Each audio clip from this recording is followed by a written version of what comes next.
Hey, what's up everyone? Danny and Alex. In this video, let's talk about body punching. So today in this specific video, straight punches to the stomach. So check it out.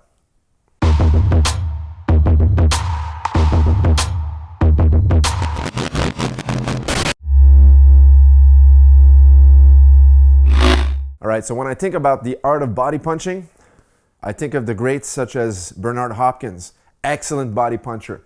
We also have body snatcher Mike McCallum, one of the favorite body punchers to hit the body in his prime. Also Iron Mike Tyson, and today we have Canelo, Triple G. So many great boxers come to mind, but they all have one thing in common. They were quick and they got low to the ground. So basically getting down and bending your legs, all right? So a lot of fighters don't like to crouch down as such and getting low simply because it's a lot of wear and tear and it makes you tired, right? The legs are a big muscle group, so they get weary and they get very heavy and a lot of lactic acid, but you need to train that, right? So there's two things to become a great puncher. Number one is going to be having good muscular endurance, right? So the high repetitions, that's needed. Number two is the explosiveness, all right? A lot of power, so that is the strength training. So if you lift weights and whatnot, do a lot of leg training. That's gonna help you out a lot by building strength, and also use the endurance workouts as well for long-lasting endurance and resiliency in your leg muscles, all right? So if you have that, then you're gonna become a better puncher altogether. But today, body punching. Let's start with the straight punches to the body. So every time you hit the body, you have to use your legs like I mentioned, because if you just throw the punch downwards as such, without the legs in the equation, look, the right hand is there, boom, the left hook is also there. I'm walking into the range of his strikes, all right? So I wanna be able to get down low, and this way here, I'm in a good static position, but also when I strike, my shoulder is right aligned with my strike, all right? And I'm down low, which makes it hard for him. It makes it hard on his vision to see exactly where I'm going because I'm lower than his gloves, and I'm out of sight, out of vision from the artillery range, right? So from here, I'm away from the punches. Now I can stay down there and bounce back up to work the body back to the head, or working the head back down to the body. So a lot of times you got to keep in mind when you're attacking the body, something that's important to remember is it's going to be a cumulative effect, right? So it's not going to be one shot, they're always going to go down. Sometimes you want to strategize your body shots where it's going to be over 1, 2, 3, 4, 5 rounds. And then a good fighter that has strong hands or fast hands, you're gonna see the hands starting to drop, right? The arms get heavy, the legs are gonna get very heavy, they're also gonna get very winded. Those are all things you're gonna see when you start hitting the body. It's almost like chopping down a tree, all right? So that, during the rounds, is gonna take a toll on the fighter, and you're gonna see that where the hands are gonna drop down, and you can go for the knockout. And there's a boxing saying that we say a lot is, if you kill the body, the head will die, all right? So look, the straight right is the first punch, right? The most important punch, the straight punch to the solar plexus, once again, to bring my eyesight at that same level. See how I'm crouching down? And now look, the shoulder is going to push the punch straight in, just like when we do a cross to the face, and then I return back, and I come back into my stance. Now, you wanna do this many times in the same speed as slow as just showed. Why? Because this will build that endurance in your leg. If you go fast like this, wham, there's no endurance. As you squat down, just like an exercise, you're gonna build that resiliency in your quadriceps. And now look, turn nice and slow, boom, get a proper placement. Look at my shoulder alignment near my chin. My glove is protecting the opposite side. I'm straight through the target, and then as I return the punch, I come back and squat myself back up into position. Now, of course, this is not how you're gonna strike for real, but it's a great drill and exercise to practice. Now, as a fighter, you wanna be practicing this motion non-stop for rounds at a time.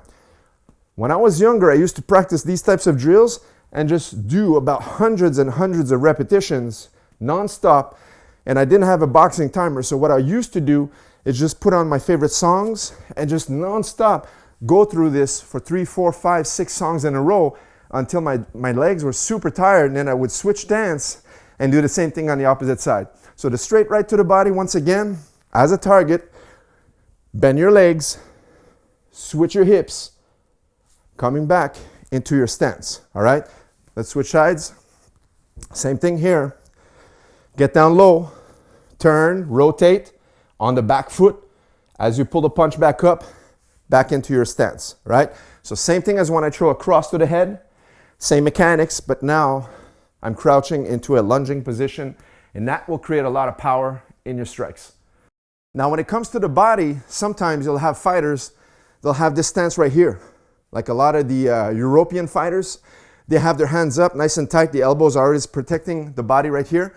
So now if I go straight in, I'm gonna hit the elbow. So what you wanna do is just loop it a little bit. So if his elbow is tight like this, there's gonna be an opening where when you crouch down, you can knuckle punch and loop it right to here, right? Loop it around right to here. So you curve your punch, raise the elbow, boom. And what happens now, the elbow is gonna move back. And now as you hit here, boom, and then you reload, boom, right to the center, okay? So from the side here, you'll notice that looping punch comes right here, boom, with the two first knuckles. And now as you return, sometimes you'll come back upstairs or you'll stay low after the loop, boom, and then reload it, boom, because you have that leg endurance to do so. Now, of course, we control combinations with this. So the first one that comes to mind is every time you hit the body, there's gonna be two reactions. The first one, he gets hit into the body, right? So that cuts the wind out of him. Boom, that creates a reaction. And as I move back up, boom, to the chin, all right? Because now he's gonna drop the hands. Other times, he's gonna react by blocking the punch. So he's gonna bring his gloves down, his forearms together to block it. Boom, and as I rebound upstairs, boom, the chin is exposed, right? Sometimes I'll go down, back upstairs, so here, boom, and look, the chin will get exposed, boom, as I move back up, all right? So you can create your combinations, but the thing is, as a fighter, or if you're a trainer, train your fighters to hit the body and come back upstairs to the head. And also strategize everything where you hit the head to work downstairs to the body. Now, of course, we also have to look at the left straight to the body, all right? So the jab. Now, I'm not a huge fan of jabbing downstairs, simply because every time you jab downstairs, even if I'm crouching low, now his strong side, which is right hand, look, loops right downwards, boom, as an overhand right on top of that shoulder and glove. Even though I raise my shoulder, it still exposes me to that punch. But there are times where you can use this punch. All right, it's more of a probing punch. It's not gonna be a powerful shot, but what you would do now sometimes is reload it after the right hand.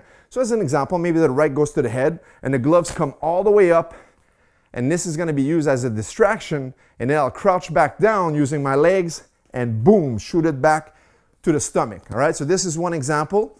Another one here is just a probe. So what you're gonna do now is you're not gonna use your knees as much. What we're gonna do is lean to the side, almost like you're slipping a punch. So as I lean out, look, I'll just tap the jab, boom, and then bring it right back. More to kind of get a reaction against my opponent, right? So we're here with boxing, and just to see how he reacts. Does he just take it?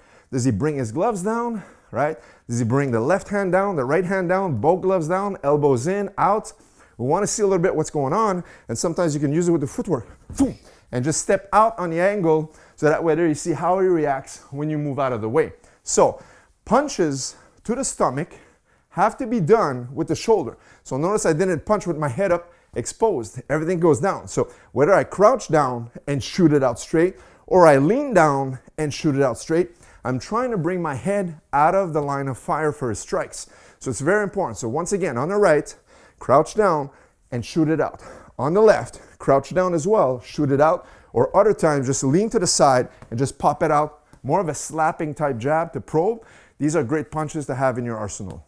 All right, guys, so there you have it. Straight punching to the body. That's an art in itself, guys. You got to practice this. The video looks simple, but put in the rounds, put in the minutes, the hours, right? A lot of time has to be invested in incorporating these types of easy but very efficient punches into your boxing arsenal. Hope you enjoyed this content. Leave us a thumbs up, and we'll catch you in the next video. Take care.